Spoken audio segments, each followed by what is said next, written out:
Meus irmãos, nesse mês de maio, nós estamos dedicando à família e as mensagens trazem orientações que envolvem as diversas dimensões da família, como Deus assim instituiu.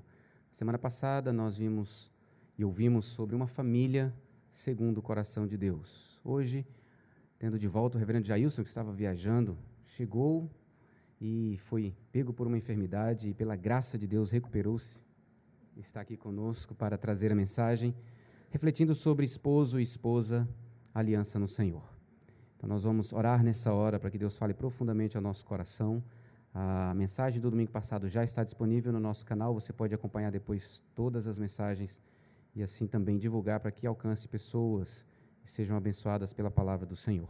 Vamos orar com o reverendo.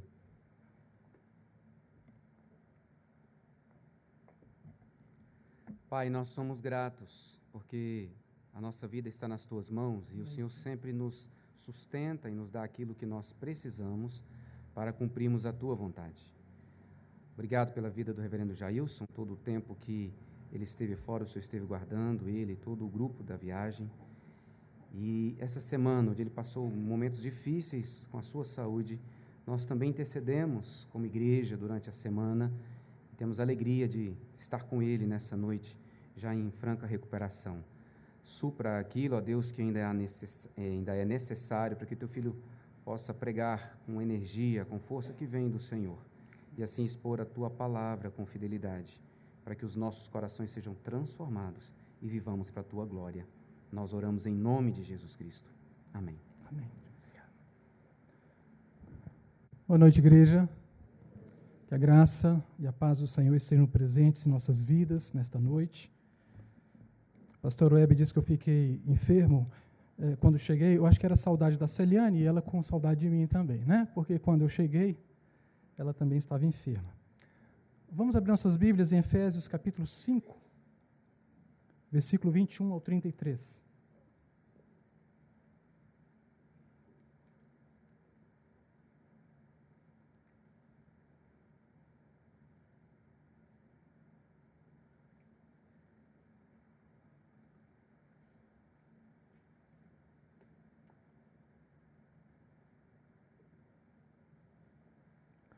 Efésios capítulo 5, versículos de 21 a 33.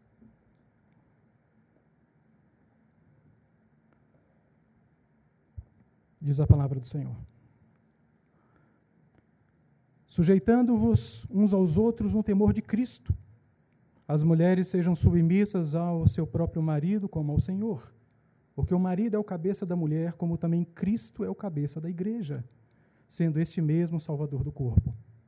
Como, porém, a igreja está sujeita a Cristo, assim também as mulheres sejam sujeitas em tudo, submissas ao seu marido. Maridos, amai vossa mulher, como também Cristo amou a igreja e a si mesmo se entregou por ela, para que a santificasse, tendo-a purificado por meio da lavagem de água pela palavra, para apresentar a si mesmo igreja gloriosa, sem mácula nem ruga, sem coisa semelhante, porém santa e sem defeito. Assim também os maridos devem amar a sua mulher como ao próprio corpo. Quem ama a esposa, a si mesmo se ama, porque ninguém jamais odiou a própria carne. Antes a alimenta e dela cuida, como também Cristo faz com a igreja, porque somos membros do seu corpo. Eis porque deixará o homem a seu pai e a sua mãe, e se unirá à sua mulher, e se tornarão os dois uma só carne. Grande é este mistério. Mas eu me refiro a Cristo e à igreja. Não obstante vós, cada um de per si, também ame a própria esposa como a si mesmo, e a esposa respeite o marido. Nós temos orado ao Senhor. O título do sermão desta noite, como está no nosso boletim, Esposo e Esposa, Aliança no Senhor. Esposo e Esposa, Aliança no Senhor. A humanidade, nos dias de Paulo, vivia sem esperança. O mal galopava pelas ruas das cidades, pelos campos, deixando rastros de perversidade e agonia. As pessoas embaladas pela inimizade com Deus, mortas em delitos e pecados, seguindo os propósitos do príncipe da potestade do ar e do espírito que atua nos filhos da desobediência, praticavam todos os tipos de pecados e, como filhos da ira, viviam como se não houvessem que prestar contas diante do Criador. E para mitigar a desesperança da vida e na tentativa de encontrar sentido para a existência, cada vez mais as pessoas se entregavam aos prazeres do viver dissoluto, encomendando seus próprios corpos à deterioração espúria. A família era uma realidade próxima da extinção. A fidelidade conjugal, quase inexistente. No meio daquele mar de lama, Paulo escrevia a carta à igreja em Éfeso, uma pérola da exaltação, da exuberante vontade de Deus, uma carta belíssima e urgente, marcada por linhas austeras, de uma sobriedade sem igual e de uma profundidade notável. Ao escrever, apresentava o delineamento da doutrina estabelecida por Cristo para a sua igreja e não para a cidade. O contexto dos nossos dias também não é diferente. Mas eis que se insurge a igreja de nosso Senhor e Salvador Jesus Cristo, se levantando altaneira como guardiã dos oráculos de Deus e se colocando contra todo o caos de princípios e valores éticos e morais. E por causa disso, sofre seus reveses. Falar hoje sobre casamento e sobre família, segundo os moldes da palavra eterna, serve como ofensa ao mundo caído. Falar sobre princípios e valores do reino de Deus soa ridículo para aqueles que são inimigos do Criador. Por isso, antes de entrarmos no texto propriamente dito, urge lembrar aos irmãos, Paulo não escreveu tal carta para o mundo, mas para a igreja lavada e redimida no sangue do Filho de Deus. O mundo não tem que aceitar os desígnios do Senhor, mas a igreja sim. Hoje falaremos de casamento e, por óbvio, entre um homem e uma mulher, como prescreveu o Deus triuno, uma aliança no Senhor. Nenhum pregador do Evangelho tem salvo-conduto para ir além ou aquém das Escrituras. Por isso, tudo que falaremos hoje aqui, nesta noite, será segundo as Escrituras, e nós que somos filhos de Deus, deveremos aceitar. Vamos ao texto. No sermão de hoje apresentaremos 3 compreensões. Primeira compreensão é sobre o alcance e o sentido do texto lido nesta noite. Poderíamos denominar os capítulos 5 e 6, e aqui eu peço para você manter sua Bíblia aberta, que eu preciso que você consulte comigo o texto bíblico lido algumas vezes. Poderíamos denominar os capítulos 5 e 6 de Efésios como os capítulos dos imitadores de Deus. A palavra grega para isto é mimetai, e eu preciso olhar como os irmãos das Libras estão se saindo. Mimetai, que aparece logo no versículo 1 e significa literalmente imitar, emular, se tornar igual, igualar, usar o mesmo modelo. O mimetai, no texto de Paulo, era alguém no uso de um modelo de vida exemplar. E esse alguém é Cristo. Os versículos 1 e 2, eu gostaria que você guardasse, são a base da tese de Paulo para os capítulos 5 e 6. Eles dizem, sede, pois, imitadores de Deus, mimetai, como filhos amados, e andai em amor, como também Cristo nos amou, e a si mesmo se entregou por nós, como oferta e sacrifício a Deus em aroma suave. Qual seria a tese de Paulo, então?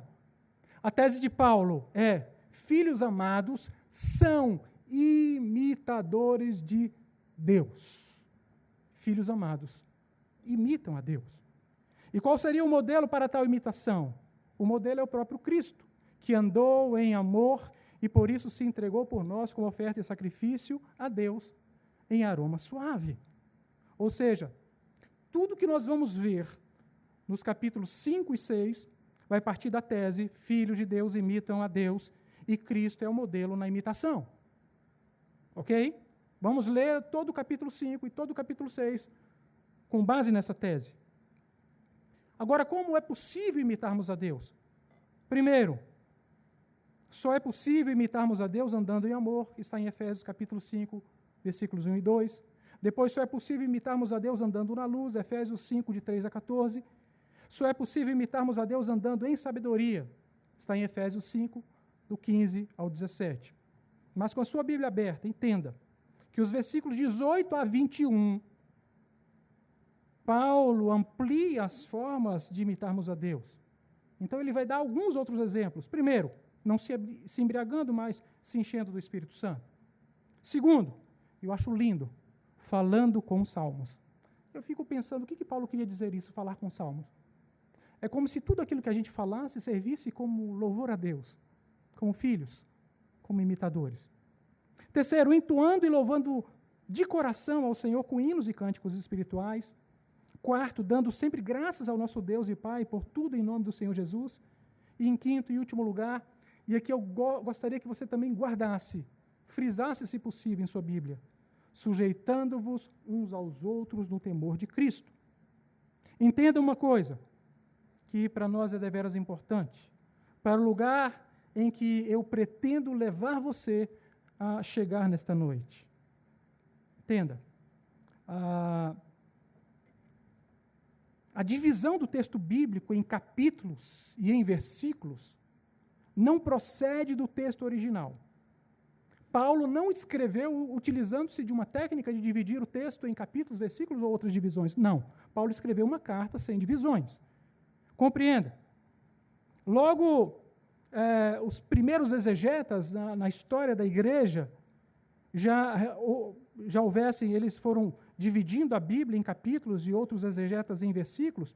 Foi o reformador de nome Miles Coverdale e seus cooperadores que em 1560 juntaram as duas coisas, divisão em capítulos e a divisão em versículos, e ao traduzirem a Bíblia do original para o inglês, ao juntar esses capítulos e versículos, produziram aquilo que foi conhecida como a Bíblia de Genebra, e introduziram notas e comentários. E a Bíblia que nós temos hoje é uma derivação ou uma consequência daquela primeira Bíblia de Genebra de Miles Coverdale. Entenda? A divisão em capítulos indica a finalização de um assunto e o início de um outro assunto. E todas as vezes que você vê a sua Bíblia acabar um capítulo e iniciar outro capítulo, é porque um assunto se encerrou e está sendo iniciado outro assunto. E a divisão que hoje nós temos na nossa Bíblia segue basicamente as primeiras divisões propostas pelos primeiros exegetas que assim a dividiram, com algumas variações por óbvio.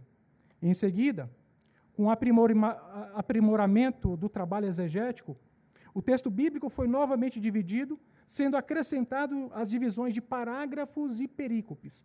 Assim, hoje nós temos, se você abrir a sua Bíblia, você vai encontrar capítulos, parágrafos, perícopes e versículos. Sendo que o versículo, a menor porção, nunca vai ter um sentido completo. Se ele tiver um sentido completo, ele deixa de ser um versículo e passa a receber também a denominação de perícope. Porque a perícope é a menor porção do texto bíblico com sentido completo. Estão comigo? Compreendendo, ok? Então vamos lá. Percebam que, na maior parte das vezes, as divisões propostas na melhor versão que nós temos em português, a tradução de Ferreira de Almeida, Almeida Revista Atualizada, são excelentes, mas, em alguns casos, podem trazer dificuldade na compreensão do texto. E no texto lido dessa noite, nós temos dois exemplos. Eu quero tratar com você, então deixa a sua Bíblia aberta. Primeiro, no meu entendimento, não deveria haver divisão entre os capítulos 5 e 6 de Efésios, mas deveriam ser um único capítulo, porque não há conclusão de um assunto, nem tampouco mudança de assunto. Paulo continua tratando do mesmo assunto e trazendo desdobramento dele. Isso vai ser importante para a nossa compreensão do papel do marido e da mulher daqui a pouco. Segundo, também não deveria haver mudança de parágrafo entre os versículos 21 e 22. Se você abrir a sua Bíblia, você vai ver que no versículo 21, ao final, encerra-se um parágrafo e inicia-se um outro parágrafo com o título, Lar Cristão, Marido e Mulher. Não é assim? No meu entendimento, isso também não deveria acontecer. E eu explico. A base para a tese de Paulo está no versículo 21, como eu já disse para vocês. Né? Está nos versículos 1 e 2. E o versículo 21, olha aí comigo, sujeitando-vos, vamos ler juntos? sujeitando-vos uns aos outros no temor de Cristo. Esta é a conexão entre tudo que Paulo falou antes, até o versículo 20, e tudo que ele vai falar depois, a partir do versículo 22. Então, o que vem a partir do versículo 22, Paulo parte para questões práticas da vida, não de uma forma ampla e genérica, como ele demonstrou até aqui, mas ele vai tratar de forma específica de alguns assuntos que são deveras importantes para a vida da igreja. Em primeiro lugar, Paulo trata do casamento, mulher e marido, uma aliança no Senhor, versículos 22 ao 33. Segundo, Paulo trata da relação paternidade e filiação, filhos e pais, um relacionamento no Senhor, do versículo 1 ao versículo 4 do capítulo 6. Depois Paulo vai tratar da relação trabalhista, servos e senhores, um vínculo no Senhor, versículos 5 a 9. Em quarto lugar, ele trata da vida do convertido, carne e espírito, e esse espírito é com E minúsculo, porque não estou tratando aqui do Espírito de Deus. Cristo sendo formado em nós, ou a plenitude do Espírito chegando de forma prática na nossa vida. Eu gostaria que vocês notassem que sempre a parte mais frágil é citada primeiro. Não é assim? Mulher e marido. Filhos e pais. Servos e carne e espírito. E por quê? Nós encontramos a resposta no texto de Lucas, capítulo 12, versículo 48. A cobrança vem sempre para o mais forte. Aquele, porém, que não sabe a vontade do seu Senhor e faz coisas dignas de reprovação, levará poucos açoites. Mas aquele a quem muito foi dado, muito lhe será exigido. E aquele a quem muito se confia, muito mais lhe pedirão. Então, no texto de Paulo, ele inverte. Ao invés de ele tratar do mais forte ou do que tem mais autoridade, não, ele trata do mais frágil, daquele que demanda maior cuidado. E o que significa tudo isso? Significa que somos instados por Deus a sermos seus imitadores no casamento, na família, no trabalho e na vida como um todo. E à medida que vamos imitando a Deus, Cristo vai se formando em nós, e a isto a Bíblia chama de plenitude do Espírito. E eis a razão porque Paulo ora em Efésios, no capítulo 3, versículos 16 a 19, para que, segundo a riqueza da sua glória, vos conceda que sejais fortalecidos com poder mediante o Espírito do homem interior, e assim habite Cristo em vosso coração pela fé, estando vós arraigados e alicerçados em amor, a fim de poder descompreender com todos os santos qual é a largura e o comprimento e a altura e a profundidade, e conhecer o amor de Cristo que excede a todo entendimento, para que sejais tomados de toda a plenitude de Deus. O que Paulo está fazendo? Está levando a igreja a entender que o lugar aonde se deve chegar é a plenitude de Deus, ou a plenitude do Espírito. Então, a armadura de Deus, que é apresentada nos versículos 10 a 20 do capítulo 6, é, na verdade, Cristo que vai se formando em nossas vidas pela plenitude do Espírito.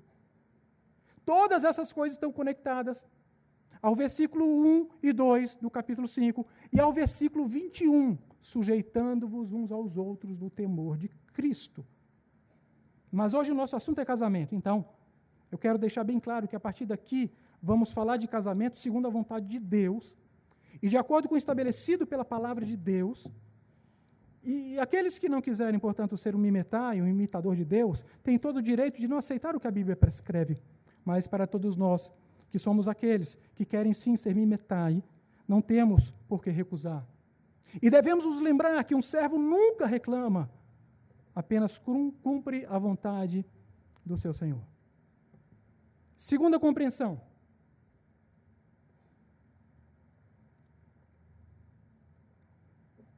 Compreensão sobre o papel da mulher no casamento. Com apenas 3 versículos, Paulo descreve o papel da esposa no casamento como aliança no Senhor. As mulheres sejam submissas ao próprio marido como ao Senhor, porque o marido é o cabeça da mulher, como também Cristo é o cabeça da igreja, sendo este mesmo o Salvador do corpo. Como, porém, a igreja está sujeita a Cristo, assim também as mulheres sejam em tudo submissas ao marido. Esse texto aqui, queridos, é o calcanhar de Aquiles para muitas mulheres. inclusive para muitas cristãs. O primeiro ponto, então, que precisamos esclarecer é se a tradução da palavra submissão está correta.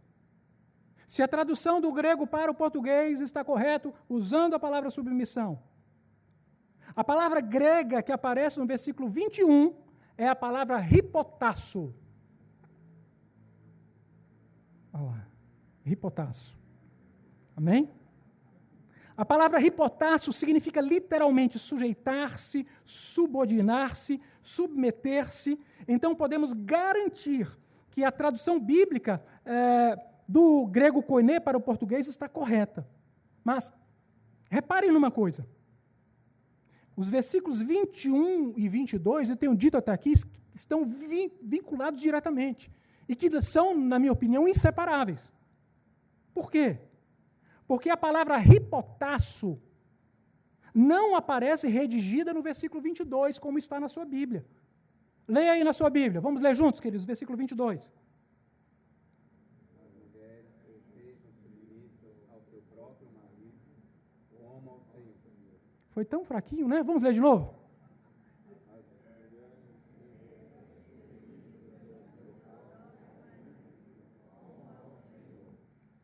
No versículo 22, a palavra submissas, que é a derivação da palavra hipotasso. Mas não está no texto original. Não está. E onde está no texto original? No versículo 21. Compreende o que eu estou querendo dizer? Está no versículo 21. O que vai acontecer aqui? A tradução ao pé da letra seria melhor assim: sujeitando-vos ou submetendo-vos uns aos outros no temor de Cristo, versículo 21. As mulheres ou sejam ao próprio marido como ao Senhor, versículo 22. Então a palavra hipotasso, ela está no versículo 22 em uma elipse. Está oculta no texto, porém presente. Está presente, mas não escrita. No português, o exegeta entendeu que era melhor escrever. Por isso, na minha exegese, os dois versículos 21 e 22 jamais deveriam ser separados. Jamais deveria haver uma quebra de parágrafo.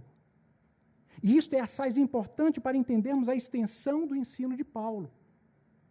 Até onde vai a sujeição? E quem deve se sujeitar a quem? Agora vejamos alguns exemplos do verbo hipotasso no Novo Testamento. Lucas 2:51. Palavra do Senhor que diz: e desceu com eles para Nazaré, e era-lhes submisso. Sua mãe, porém, guardava todas as coisas no coração. Submisso, hipotasso. Lucas 10:17-20.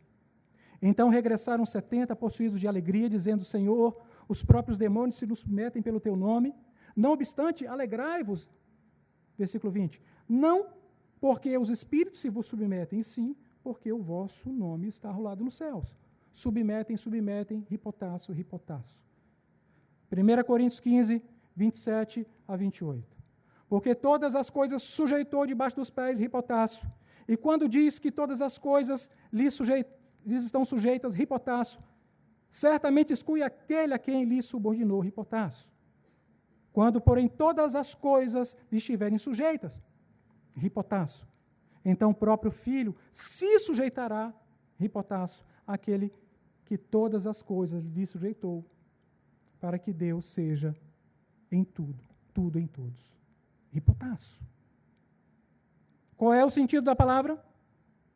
Submissão, sujeição, subordinação. Hebreus capítulo 2, versículo 8. Todas as coisas sujeitaste debaixo dos teus pés. Ora, desde que lhe sujeitou todas as coisas, nada deixou fora do seu domínio. Agora, porém, ainda não vemos todas as coisas a ele sujeitas, porém, no futuro, na plenitude dos tempos. E o verbo aqui, mais uma vez, é o hipotasso. O que eu sou levado a concluir? Que a tradução está correta. É sujeição, é submissão, é obediência. É o hipotasso. Ok? Então, se não há problemas na tradução, o que há então? há um problema na aceitação do mandamento.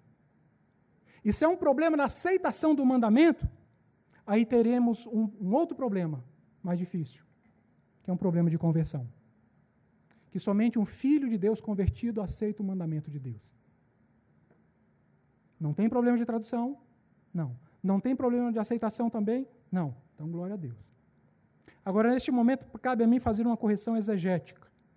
Há muitos ministrantes a casais que afirmam que a palavra submissão significa, para a mulher, estar sob a missão do marido. E talvez você já tenha ouvido falar por aí.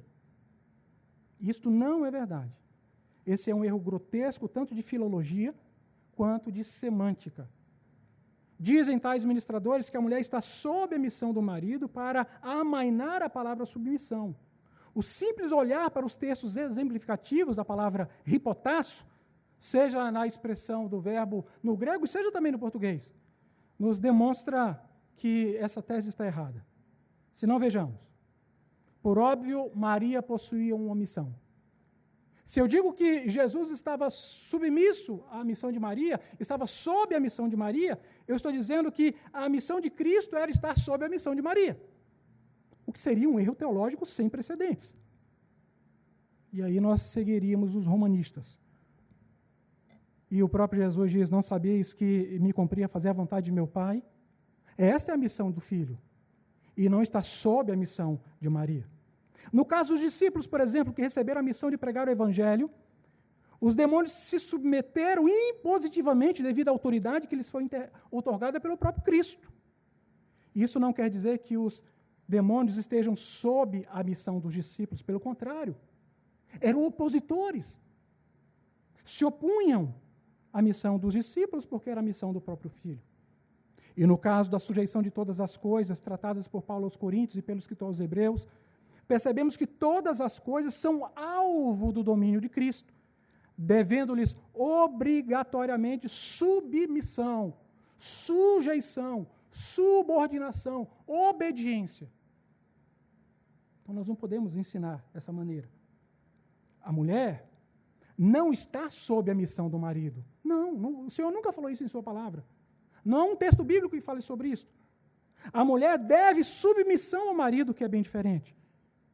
O marido possui um papel no casamento e a mulher possui outro papel no casamento. E ambos os papéis cooperam para o mesmo fim, que é a glória de Deus. E nós, como filhos de Deus, nós não vamos nos opor a isso. Pelo contrário, vamos buscar a glória de Deus.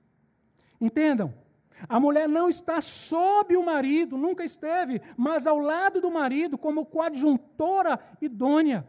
Como aprendemos em Gênesis 2:18, disse mais o Senhor, não é bom que o homem esteja só, far-lhe-ei uma auxiliadora que lhe seja idônea. Não existe a mulher estar sob o marido, nunca existiu isso. E assim Adão não teve outra alternativa que não fosse reconhecer naquele que foi o primeiro e belíssimo poema, e disse o homem, esta afinal é osso dos meus ossos e carne da minha carne, chamar-se a varoa, porquanto do varão foi tomada. Gênesis 2:23. E qual é a conclusão dessa obra magnífica de Deus chamada casamento? E a resposta está em Gênesis 2:24. Por isso, deixa o homem, pai e mãe, e se une à sua mulher, tornando-se os dois uma só carne. A mulher é o amparo para o marido.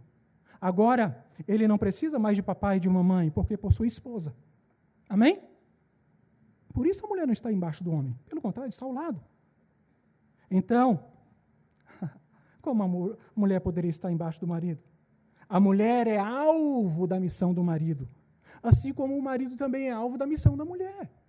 E os dois, um ao lado do outro, glorificando a Deus que estabeleceu. Amém? Já nos versículos 23 e 24, Paulo apresenta a razão de tal submissão.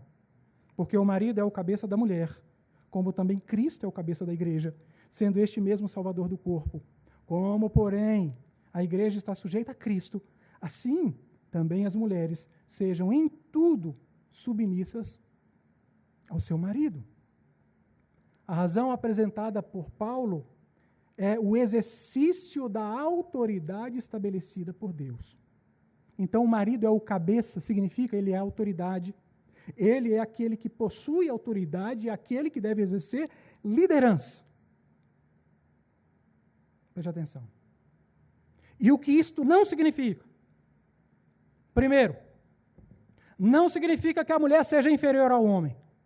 A mulher não é inferior ao homem. A mulher é tão filha de Deus quanto o homem. Na teologia paulina, na teologia petrina, na teologia do próprio Senhor Jesus, em toda a Bíblia, a mulher é igual ao homem nos quesitos de dignidade, filiação e herança. É igual. Segundo, não significa que a mulher seja alvo do domínio do homem. A mulher é alvo da proteção do marido, o que é bem diferente. O marido não é um dominador da mulher. Não. Ele é autoridade, mas ele não domina a sua esposa. Ele a ama. Não significa também que o homem possa humilhar a mulher, pelo contrário, o homem deve amá-la, respeitá-la e honrá-la.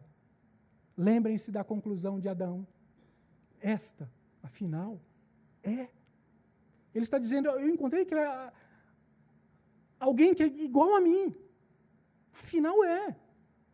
A pessoa que foi preparada por Deus. E agora, o que significa o marido ser o cabeça? Primeiro, que os papéis estabelecidos por Deus para marido e esposa são diferentes, porém, complementares, para que haja saúde na família. Então, a mulher faz algo e o marido faz algo. E ambos os papéis foram estabelecidos por Deus. Segundo, que a esposa, ao exercerem seus papéis, glorificam a Deus, que os estabeleceu e propagam a sua sabedoria. Reconhece, Deus é Senhor, Deus é sábio. E foi Deus que estabeleceu assim, por isso assim nós acatamos. Terceiro lugar, que homem e mulher se complementam, aquilo que é em falta em um existe no outro. Por exemplo, a mulher, na maior parte das vezes, há exceções, claro, é mais emotiva que o homem, e o homem é mais racional. E um complementa o outro. O homem lidera, mas não exerce domínio, não é impositivo. Você entende que Paulo está reconhecendo os modelos para imitação estabelecidos por Deus para a glória dele? Entenda, Cristo se submete ao Pai, é o primeiro modelo. A igreja se submete a Cristo, segundo modelo. Cristo é o cabeça da igreja, terceiro modelo. O marido é o cabeça da esposa, quarto modelo. A igreja é o corpo de Cristo, por isso se submete a Cristo, quinto modelo. E o sexto modelo, a esposa se submete ao marido, como a igreja a Cristo. São modelos estabelecidos pelo Pai. Por óbvio, ninguém que não seja imitador de Cristo precisa aceitar. São modelos para a igreja, gente. Por isso que os movimentos contrários à palavra do Senhor vão se levantar. Claro que sim. Vão criticar, vão jogar pedras, vão nos chamar de antiquados. Perceba que o filho não tem qualquer problema em se sujeitar ao pai. Perceba que a igreja não tem qualquer problema em se sujeitar a Cristo. E qual é a razão de não haver problema? A razão está no amor. O filho é amado pelo Pai. Por isso se sujeita ao Pai. A igreja é amada por Cristo. Por isso se sujeita ao Filho.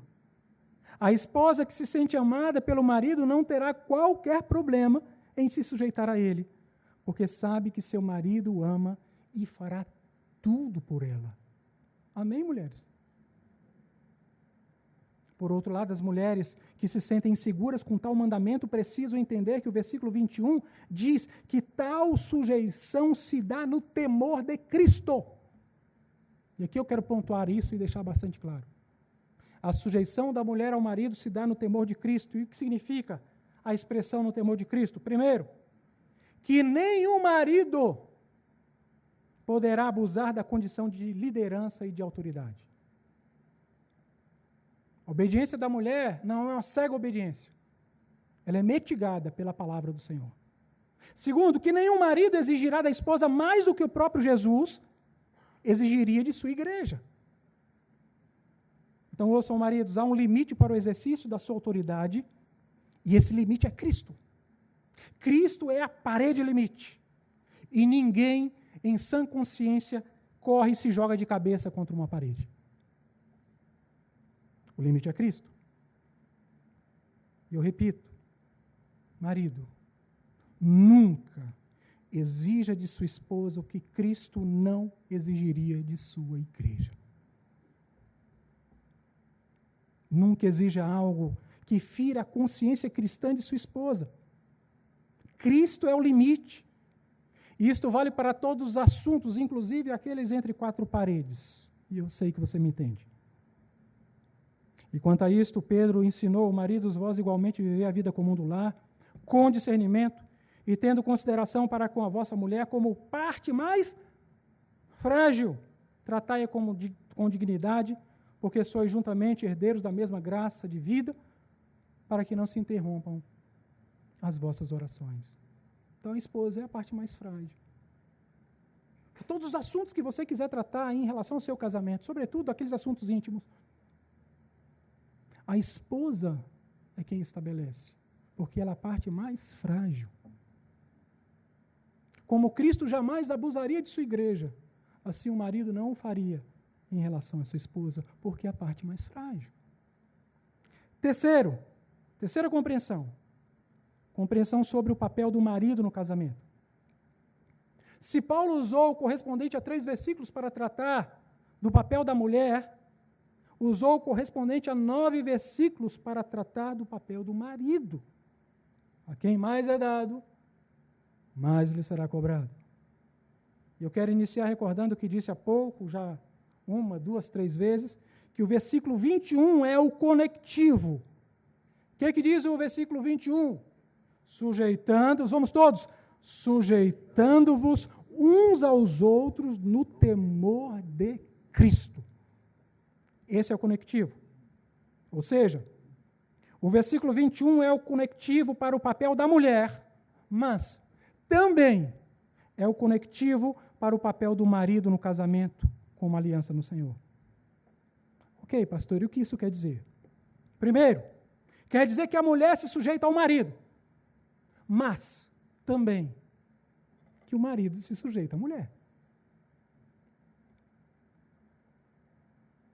Quer dizer que a mulher se sujeita ao marido sendo-lhe submissa, mas que o marido se sujeita à mulher amando-a como Cristo amou a igreja e a si mesmo se entregou por ela. Terceiro, quer dizer que todos os que são casados sabem muito bem que para o casamento ser promissor é necessário que ambos se sujeitem um ao outro, esposa e marido. Ou não? Algum marido aqui toma uma decisão importante sem consultar a esposa? Tem algum louco aqui? Compra de um imóvel, talvez, de um carro? Eu não falo de você que compra e vende, que é a sua profissão, não. Mudança de emprego? Depois chega em casa e diz para a esposa: olha que legal a decisão que tomei. É assim? Não mesmo. O versículo 21 é o conectivo para tudo que se vê à frente. Relacionamento mulher e marido, filhos e pais, servos e senhores, vida espiritual e em geral. Tudo. Nós devemos sujeição. Um cristão vai estar sempre se sujeitando. Porque foi assim que o Senhor fez. Foi assim que Ele estabeleceu. Repare, os filhos se sujeitam aos pais. Verdade? Verdade. Mas os pais também se sujeitam aos filhos, em grande medida. Tente, por exemplo, marcar férias sem observar o calendário escolar. Outro exemplo, os trabalhadores se sujeitam aos patrões, verdade? Verdade. Mas os patrões também se sujeitam aos trabalhadores. Tente falar para o empregado que ele não terá férias, porque nesse ano você vai precisar dele. Você tem que negociar. Terceiro, a carne deve sujeição ao espírito com E minúsculo, ao espírito do homem. Verdade? Mas o espírito também deve sujeição à carne em grande medida. Ou alguém que está presente aqui não precisa mais do corpo físico? Alguém aqui está tão espiritual assim que não precisa mais? Não, vou deixar aí quietinho, fica aí. Não. Será que não precisamos mais tratar bem do nosso corpo físico? Alimentá-lo, cuidá-lo, escovar dentes, tomar banho, ir ao médico? Homens, inclusive para mim, né? Será que o corpo não é mais a habitação do Espírito? Agora o Espírito aqui é com E maiúsculo. E quando formos transformados no último dia ou ressuscitados, isso ocorrerá sem os nossos corpos? É isso que a palavra fala? Não. Precisamos dos corpos. E quando Cristo ressurreto foi elevado ao céu, não foi no seu corpo físico. Está vendo como precisamos de sujeição e essa medida vai fazendo com que haja em nós o espírito de humildade? Se você observar o colégio pastoral dessa igreja, você vai entender bem isso. Um é de um jeito, outro é de outro jeito, outro é de outro. Mas quando você junta tudo, é o pastor perfeito, você juntar todos. Entre aspas, perfeito entre aspas. Mas é isso exatamente. Um é mais jovial, outro é mais leve, o outro é mais ortodoxo. Aí tem o pastor Adail com a voz dele e os poemas e tantas coisas bonitas. Para a glória do Senhor, né, pastor? E nós vamos nos sujeitando uns aos outros. E por que no casamento não seria assim? Por que não? O que Paulo está dizendo é que o marido também se sujeita à esposa, e todas as vezes que o marido deixa de dar ouvidos à esposa, coisas terríveis acontecem. E ainda terão que ouvir aquele doroso, eu não te falei? Então, marido, se sujeita às suas esposas. Agora vamos ao versículo 25. Aqui Paulo apresenta para o marido o amor de Cristo como modelo. O amor de Cristo é voluntário. O amor de Cristo é sacrificial. Maridos, amai vossa mulher como também Cristo amou a igreja e a si mesmo se entregou por ela. E o verbo grego aqui é o agapau, que está vinculado à palavra grega agape, traduzida para o português ágape, que é o amor sacrificial, que significa, literalmente, provar demonstrando amor. Olha que interessante. Francis Folkes define o verbo agapau como o amor que não guarda qualquer resquício de egoísmo, que não procura a satisfação própria, que não procura a afeição como resposta à afeição, ou seja, eu só te amo se você me amar, mas que luta pelo mais alto bem da pessoa amada. Que lindo, não é? Isso é o agapau. Para Paulo, o marido deve decidir amar a esposa com o amor agapau, o amor sacrificial, porque amar não é opção, amar é decisão. Para Paulo, o amor do marido para sua esposa é um mandamento e não opção, é ordem. Amai, amai, amai, maridos, amai suas esposas. E Paulo acrescenta, para que a santificasse, tendo-a purificado por meio da lavagem de água pela palavra, para apresentar a si mesma a igreja gloriosa, sem mácula, nem ruga, nem coisa semelhante, porém santa e sem defeito. E aqui Paulo apresenta duas formas como Cristo santifica a sua igreja, como Cristo ama a sua igreja, de uma forma visível e de uma forma invisível, por meio da lavagem de água pela palavra. O símbolo visível é o batismo exterior, que ocorre para testificar daquilo que de forma invisível já aconteceu no espírito da pessoa, à mercê da aderência da palavra do Senhor, nos sulcos do seu coração. Visível e invisível.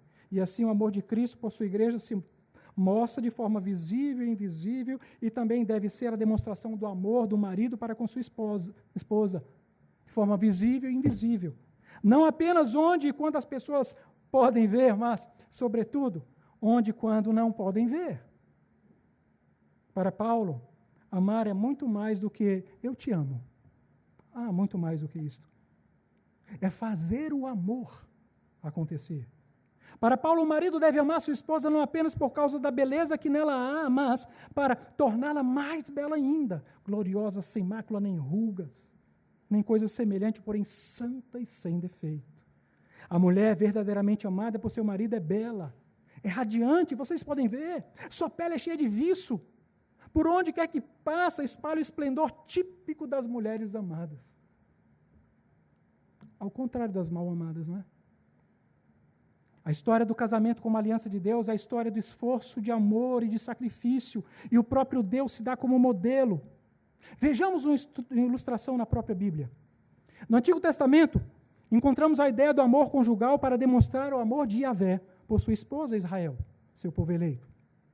No livro de Oséias, notamos o esforço de Yahvé para remover as rugas e as manchas de sua esposa, a idólatra Israel, naquilo que chamamos de o sociodrama de Oséias, que é perdidamente apaixonado pela esposa amada Gomer, que lhe era infiel.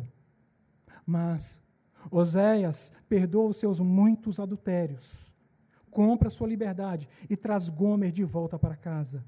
Eis o modelo do amor de Deus, o Deus que nos ama apesar dos nossos pecados.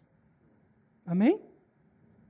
Na literatura secular, encontramos um paralelo, embora empalidecido. O espanhol Miguel de Cervantes escreveu épicas histórias sobre o tardio cavaleiro andante Dom Quixote de La Mancha, e eu sei que todos nós já ouvimos falar bastante dele. Dom Quixote era apaixonado loucamente por Dulcinea del Toboso, que aos seus olhos era uma princesa linda, delicadíssima, cheirosíssima, castíssima, honestíssima. Mas o seu vizinho, que lhe servia de escudeiro, Sancho Panza, ao descrever Dulcinea, e ele assim pontuou com a minha paráfrase: seu verdadeiro nome não é Dulcinea del Toboso, mas Aldonza de Lorenzo. Não é uma princesa coisa nenhuma. Se trata de uma camponesa suja e feia, mal cuidada e mal educada, uma obesa que possui braços de marinheiro e buço. Não é cheirosa, na realidade fede muito, e não há honra em seu passado. Perceba que o amor de Quixote por Dulcinea superava tudo. Dulcinea era lindíssima, mas não era. Quixote não via os erros, não via os defeitos. Por isso que eu digo que se trata de uma história pálida diante do amor de Deus. O amor enlouquecido de Quixote não via defeitos em Dulcinea, mas o amor sublime de Deus por nós vê todos os nossos pecados, todos os nossos defeitos, todas as nossas rugas, e o esforço é dele para nos santificar. E ele nos amou quando ainda estávamos mortos em delitos e em pecados. Efésios 2, versículo 1. Paulo reconhece que o dever do marido é se esforçar por sua esposa para que ela não tenha rugas ou manchas. Por isso, a necessidade desse amor, do amor agapau, do amor sacrificial. Sem esse amor, não há casamento que dure. Quando a esposa se sente amada e protegida, responde não somente em obediência, em submissão. Por isso, se torna fácil amar de retorno ao seu marido. Obedece e ama. E o casamento é preservado contra os ataques do maligno, e o nome de Deus é glorificado no lar. Amém? É isso que a Bíblia está falando. William Hendrickson afirma que será fácil para a esposa obedecer o marido amoroso, porque diz para si mesma: meu marido me ama de forma tão profunda e é tão bom para comigo que, à primeira oportunidade, me apresso em obedecer-lhe. E eis aí um bom conselho para as jovens cristãs.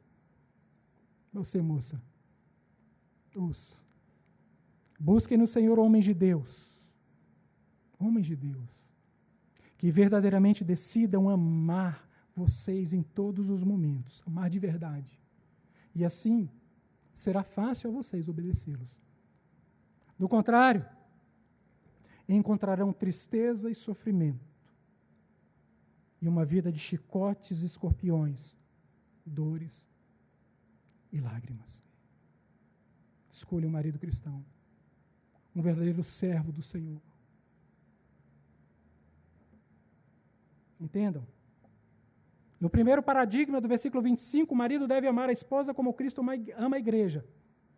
No segundo paradigma, dos versículos 28 a 29, o marido deve amar a esposa como ama o próprio corpo. E aqui Paulo apresenta duas proposições. Primeiro, ninguém odeia a própria carne. Será que alguém vai discordar de Paulo? Segunda proposição, ninguém deixa de alimentar e cuidar da própria carne. E mais uma vez o paradigma a ser utilizado é o próprio Cristo, como também Cristo faz com a igreja. Cristo não odeia a igreja, Cristo a ama. Cristo não deixa de alimentar, de cuidar, Cristo a ama, alimenta e dela cuida. Quais são as lições? Primeiro, a autoridade pressupõe responsabilidade. Autoridade pressupõe responsabilidade.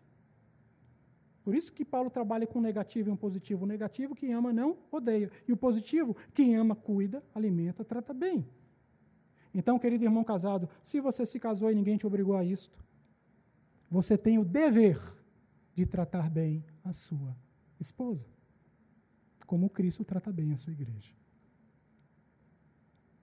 Lembre-se, quem possui maior autoridade possui maior responsabilidade. É bonito a mulher sair para trabalhar fora e, claro, deve ajudar nas finanças, na casa, e é bom que seja assim. Mas a responsabilidade maior sempre será do marido. Porque o dever de cuidar é do marido.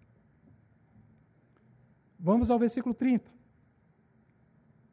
O versículo 30 serve para aqueles maridos autoritários e mandões, que se julgam superiores às suas próprias esposas. E Paulo diz, porque somos membros do seu corpo. Quem é membro do corpo de Cristo? Apenas o homem, sim? Não. Mulheres e homens. Como está escrito. Dessarte não pode haver judeu, nem grego, nem escravo, nem liberto, nem homem, nem mulher, porque todos vós sois um em Cristo Jesus.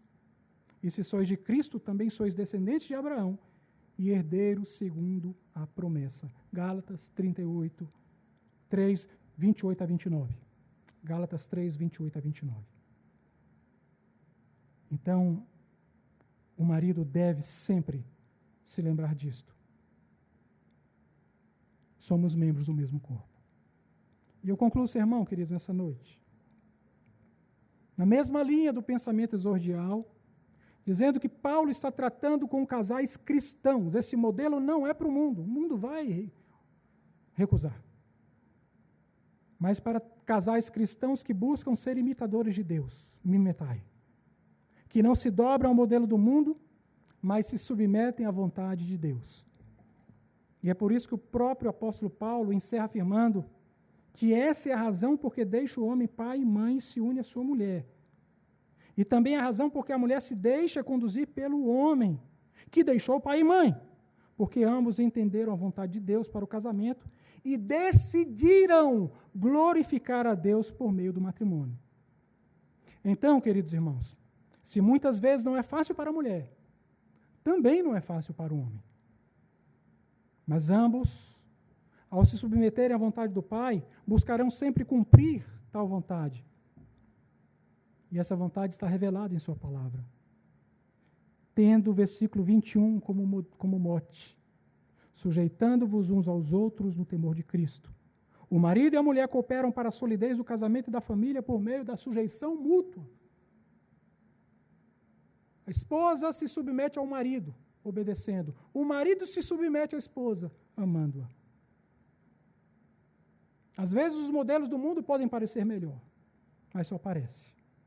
Tais modelos destroem o casamento, a família e destroem os filhos. O modelo de casamento estabelecido por Deus aponta para o grande mistério do casamento de Cristo com a sua noiva, a igreja. Pense na sublimidade disto. Por isso a importância. Paulo magnificamente encerra o assunto, resumindo todo o ensino em 2 mandamentos, de forma a não haver dúvida sobre o papel do homem e da mulher no casamento. Como a aliança no Senhor está no versículo 33. Maridos, amem a sua esposa, esposas, respeitem o seu marido. Para não ter dúvida, ele encerra o assunto, ele repete. E aqui eu finalizo com uma definição bíblica de cada um desses mandamentos e com um derradeiro conselho. O que é amar? Amar é, de boa vontade, deixar-se gastar por quem ama. 2 aos Coríntios 12, 15. Respeitar é, de boa vontade, em tudo dar motivo de satisfação a quem respeita. Tito 2, 9. E o conselho? A palavra feitura, de Efésios capítulo 2, versículo 10. Porque somos feitura dele. É no grego a palavra poema, que dá origem à nossa palavra em português, poema. Então, ser feitura de Deus significa ser poema de Deus. Então, seja o poema de Deus. Seja o poema de Deus seguindo o seu modelo. Seja o modelo de Deus no seu casamento. Seja o modelo de Deus na sua família. Seja o modelo de Deus junto aos seus filhos. Seja poema de Deus. Seja o poema de Deus. Eis aí um desafio para nós, Memetai, imitadores, sermos poema de Deus. Feitura dele, poema dele. Que seja assim para a glória dele. No nome de Jesus. Vamos orar? Senhor Deus, obrigado, Pai, porque a Tua palavra foi lida e proclamada nesta noite. Apesar de mim e apesar de nós. Obrigado, Senhor, porque Tu és bom e a Tua bondade dura para sempre. Que seja, Senhor, os papéis que foram aqui esclarecidos, mercê da Tua palavra, sejam buscados por cada um de nós, em nossas vidas, no particular, no nosso coração, nos nossos casamentos, na nossa família, com os nossos filhos, com os nossos pais. Que seja assim, Senhor. E aquilo que nós não conseguimos falar pela nossa incapacidade, que o Senhor, Santo Espírito, fale ao coração e nos dê o conhecimento mais profundo ainda da Tua palavra. Que possamos, Senhor, nos sujeitar uns aos outros no temor de Cristo, entendendo que Cristo é o limite, é a parede limite. E nós vamos respeitar o Senhor como nosso limite. Aplica a Tua palavra em nosso coração e em nossa vida. Nós oramos assim no nome de Jesus. Amém. Que Deus nos abençoe.